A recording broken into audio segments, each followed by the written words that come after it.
worshiping. Hello and welcome to the Ignite Youth Podcast here at Wainfleet BIC Church, where we discuss life through the lens of our Anabaptist roots.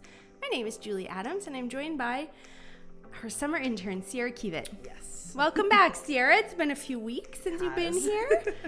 So, yeah, glad to have you back on our core values summer series. Yeah, I think that's what it's called. So throughout the summer on the youth podcast, we're going through the BIC core values, and are there 10 of them? Do you know? There's 10, yeah. I think so too. So that kind of fits really nicely with the summer. And we've gone through several, and we've landed today on worshiping God. Mm-hmm. I think this is number 7. That sounds right to me. I think last week we said it was 6. So whether that's right or wrong, I'm going with 7. Well, I started just with like the little description that's on the BIC website. Yeah. Which just says, we value heartfelt worship that is God-honoring, spirit-directed, and life-changing. I feel like that's so fun. I love that. It is, yeah. Anything that says life-changing, I'm like, ooh, that's going to be good. Sign it's going to me be up. big. Yeah. I think when I first read that, or even in the last few years, when people mention worship, I think usually we assume we're talking about singing. Singing, yes, yeah. Absolutely. And it's like, I remember we did I don't know if it was a series or like a one-part thing, but we talked about worship here, and that was like one of the first times I fully grasped that worship wasn't just singing. Yes, we did a whole series on it. Okay, it was several weeks long, and we talked about worshiping through like music and like just different like other actions, like giving. I know we talked about. Yes. I'm trying to remember the other ones, like serving, other serving type. Things as worship. Yeah, like everything we do can be worship for God. We usually start with singing, so it's so much fun for me to like dive further into that and notice that it's not just that. Which is interesting because you are quite, in my opinion, are quite like connected to music. I am incredibly. You're gifted. You're a gifted singer, and do you play instruments? Yes, you do. Kind of. I don't really play so much anymore, but okay. But you're musical in general. Yeah. Far more musical than I. Let's find out. Let's not and say we did. Let's take my word for it. I like definitions because like I was the kid that anytime you gave me a word that I didn't know, I was not going to ask my teacher for the 2-word definition. I'm a Webster. Google it. Yeah. I like the Webster definition. So when I Googled worship, just for the straight up definition, it said worship by definition is the feeling or showing of reverence and adoration for a deity. Mm-hmm. And then I was like, well, let's take that one step further. What does the Bible say? Because we kind of like the Bible up in here. We do. And I really love how Romans 12:1 says it, where it just says, therefore, I urge you, brothers and sisters, in view of God's mercy, to offer your bodies as a living sacrifice, holy and pleasing to God. This is your true and proper worship. Huh. I love that so much. Yeah. I think that verse is so powerful, especially when it says to offer your bodies as a living sacrifice.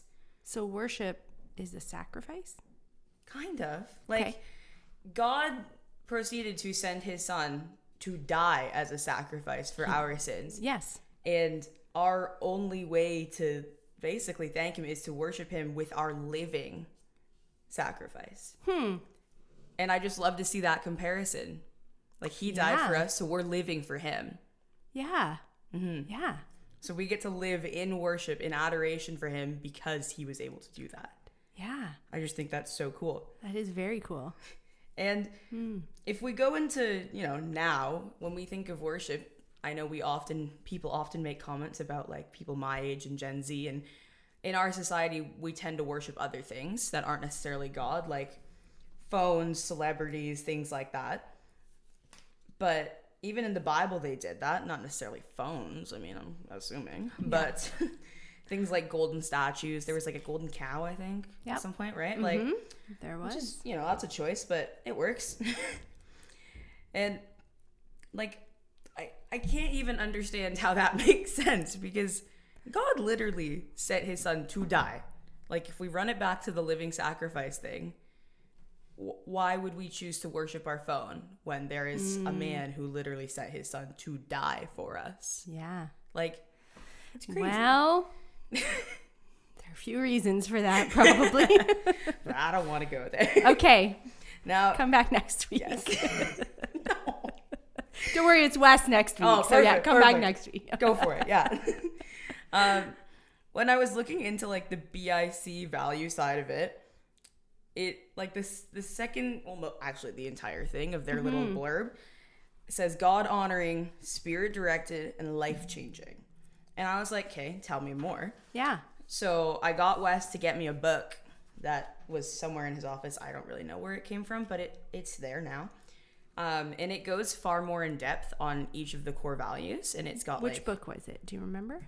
It was like BIC. It was The literally Handbook called, of Faith and Life? It might be. It was like BIC core values. I don't know. That's what the front said. Pretty sure it's the Handbook of Faith It might and be, Life. probably. If you're looking for that book as well, I believe it's in the church library or whatever book that you're talking about. It's in the church library. Perfect. Or There we ask are. Wes. Yeah, he might. He will know. have it. He does have it. He should have it. And it really goes a lot more in depth than just that one word sentence. So I loved like reading into that. I think from what I've previously said, we've got the who, we're worshiping God. Yep. We've got the why, because he died for us, so we get to be the living sacrifice. Yep. But how? Yes. How is really the question that I was asking when I went into that book. And it started by talking about how there's two parts of worship. There's an attitude, which is like we're in reverence, awe, and respect, as well as actions, which could be, well, they gave some examples of like could be bowing, could be praising, could be serving, like we previously mentioned. And just it went so heavily into how worship starts with God.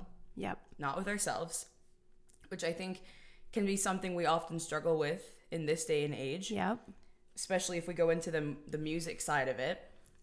I know I've seen people get so carried away, and I've probably done it too, where you get so carried away in the music you're singing and how you sound and hitting those high notes or getting those cool riffs, and you kind of lose sight of the overall purpose, which is, we're focusing on God, not on how we sound or how good we look.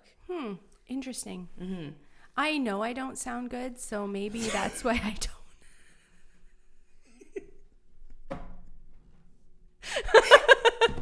Well, I'm just being honest here.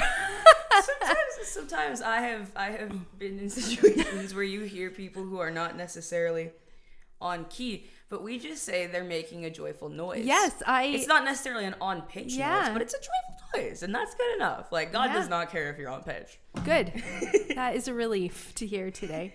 And then going into those three things, the God honoring, spirit led, life changing, they had like little sections on those that I want to get into too. Well, I was more stuck back on the attitude that you talked about. What did it say about your attitude? Reverence, awe, and respect. Like, when I think about God, sometimes I have a hard time like fully comprehending that. Well, you should, because your mind is just human, right? Earthly mind.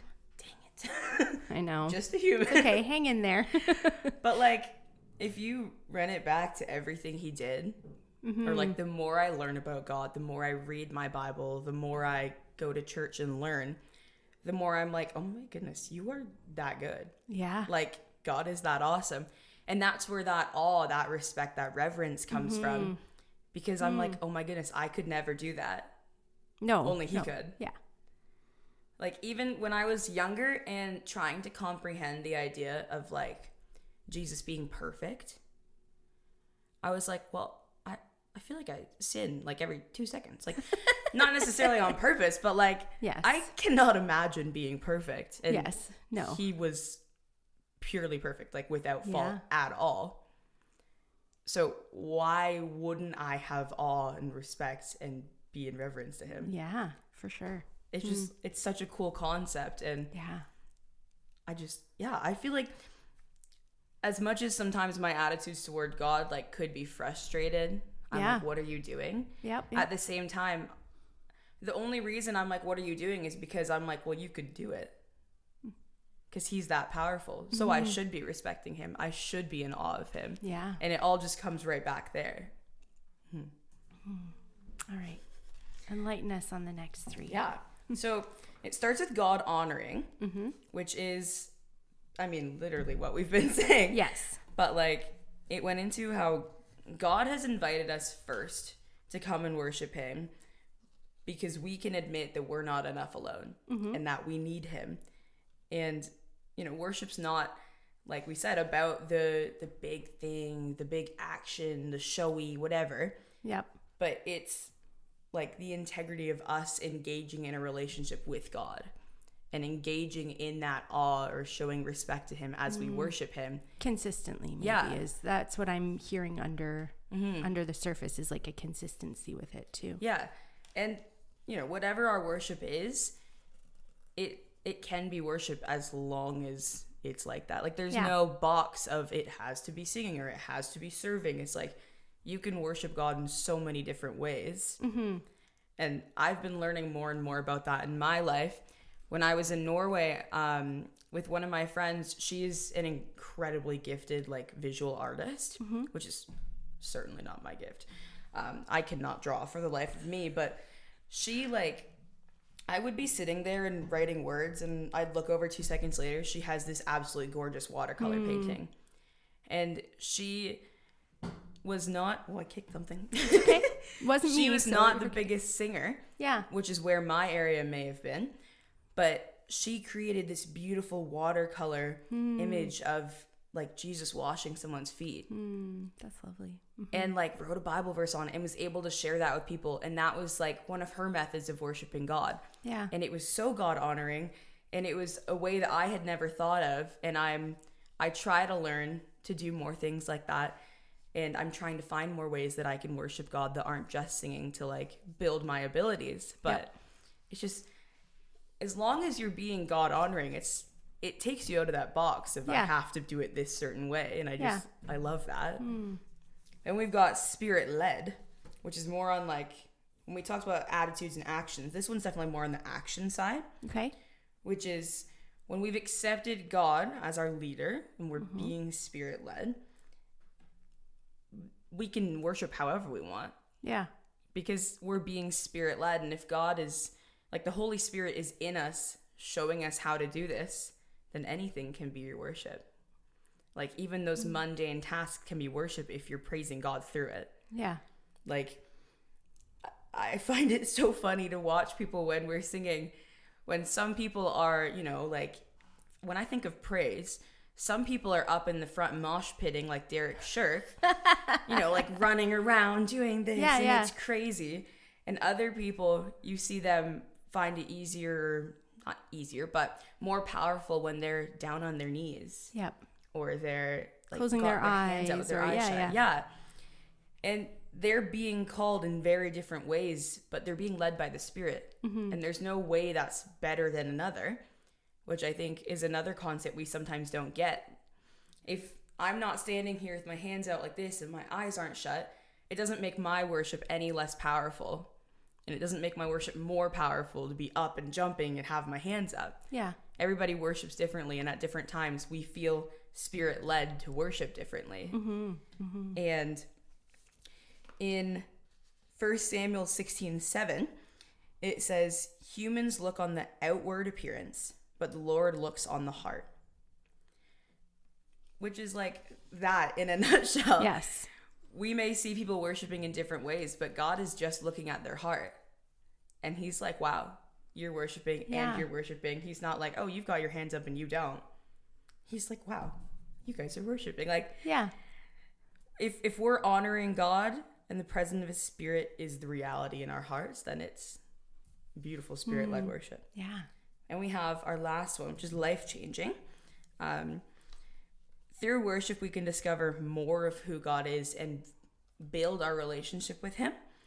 And worship is like it's like a connection between God's Spirit meeting with us and our own spirit. Okay. And it's almost like we kind of fuse, we kind of connect as we get to build that relationship that we have with him. And I mean, you can't meet with the Spirit of God and not be changed. No. Like, it'd be like, I mean, you see it in the Bible when people witness miracles. Usually that's enough to get them. Yeah. But there's one, I can't put my finger on it, but there's one time where someone sees it. It's the guy who's like the burning bush, and then he turns a stick into a snake, and then it's the water. Moses. Yeah. Yeah, that guy. Just like a really well-known guy. Have you heard of him, Sierra? Just kidding. Maybe. And he's like, well, maybe try one more time. But each time it like is changing. It's changing. And he's like, oh my goodness. Oh my goodness. Yeah. Until he just can't help but believe. Yeah. So every time that our spirit meets with God's spirit, we're changed, which is why our worship is life-changing. Which I think it's so cool. Yeah. And our worship, it needs some substance. Yeah. Which is like we're focusing on God and we're faithful to what's true about God. And I think sometimes it's harder to worship when we're not feeling happy or when we're frustrated with God, but that's when we need it most, which is of course the best part. It's always that little catch-22. Like I don't actually want to do that right now, but that's exactly what would be best for me. That feels like the attitude part of it, and how we maybe need to change our attitude. Yeah. And when we meet with God and we go into this, wrong paper, spirit-led, God-honoring worship, it changes our life. It'll change our attitudes.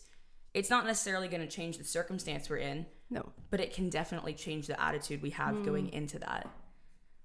When I'm anxious, sometimes I like to put on worship music. Yep. And when I get really connected in with that, I notice my anxiety goes way down. Yeah, for sure. It doesn't fix the situation I'm in, but it helps me be able to handle it better because of God. Yeah. Worship is an attitude that we get to embrace individually and corporately, like literally when we're singing. Together, yeah. Or serving together. Yeah. And like during some of our other events, or when you're in Kids Corner, or when you're in the nursery, or when you're doing live stream. Join the team. I think I've heard people in the past say like, oh, I don't want to serve on this team because I don't want to leave the worship. And I'm like, well, you're worshiping it just in a different way. And I think last week Wes was talking on serving. Yes. Which is serving compassionately. Worshiping. Yeah. Like you just said. Yeah. It's all connected. Whether you're in the live stream booth, you're downstairs with the tiny humans, as I like to call them, you are serving God. You're worshiping God through that. If maybe you're the little ones, you're teaching a Bible story, you're singing songs, you're bringing other people into worship with God. And it all works. It's not this one singular thing you can do. It's so beautiful. Yeah. And then I've got one little question that you can kind of take home with you, which is, what form of worship allows you to connect with God best? I think that's really important to find and just to kind of have in your back pocket, especially like when I'm anxious. I always look back to worship music because that's how I can connect to God most. And it's so helpful to know that thing. So when I'm struggling, it's just that one thing I can always count on. When life's difficult, when everything's going wrong, I know I can always count on that. And that's how I can find God and connect with him. And when you start doing that, you get to see so many other things. And I find myself worshiping God further when I see other people doing it. Yes. I was just at camp 4, 5, 6 days ago, something like that. And I was cabin leading during Summit, and we had this huge mosh pit type thing on our last session Friday night. And it is so beautiful to see everyone worshiping together. Yeah. And lots of people aren't singing on key, and it makes no difference. Some people are jumping, some people are sitting. It makes no difference. Everyone is worshiping, and it is so beautiful. And I got to go stand at the back and just take a little video, a little snippet it's just so beautiful. I can look back on that and see that and be like, oh my goodness. Like, we were all worshiping God in different ways, and it was so powerful and it was so beautiful. And if you can find that for yourself, it makes a huge difference in your life. Yeah. I don't know. Do you want to share what it is for you, maybe? Well, I often, the same as you, will listen to worship music. I find it harder to be like frustrated or angry when there's worship music playing, because it feels like, definitely, I will say I do that too. Also, I love to read. So I do love to, and I find my days go better when I do take the time to, and I often do, but There are some mornings when it gets away from you, but when I sit down and I spend a few minutes reading a devotion or my Bible. Yeah.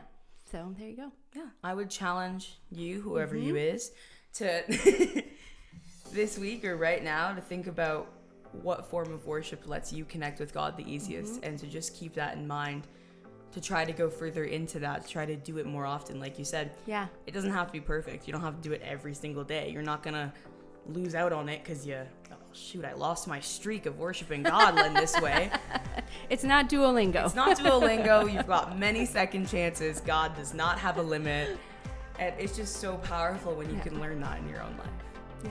Nice. Thank you, Sierra, very much. That was a great reminder and a great word. Do you mind sharing your email address in case anyone wants to get in touch with you?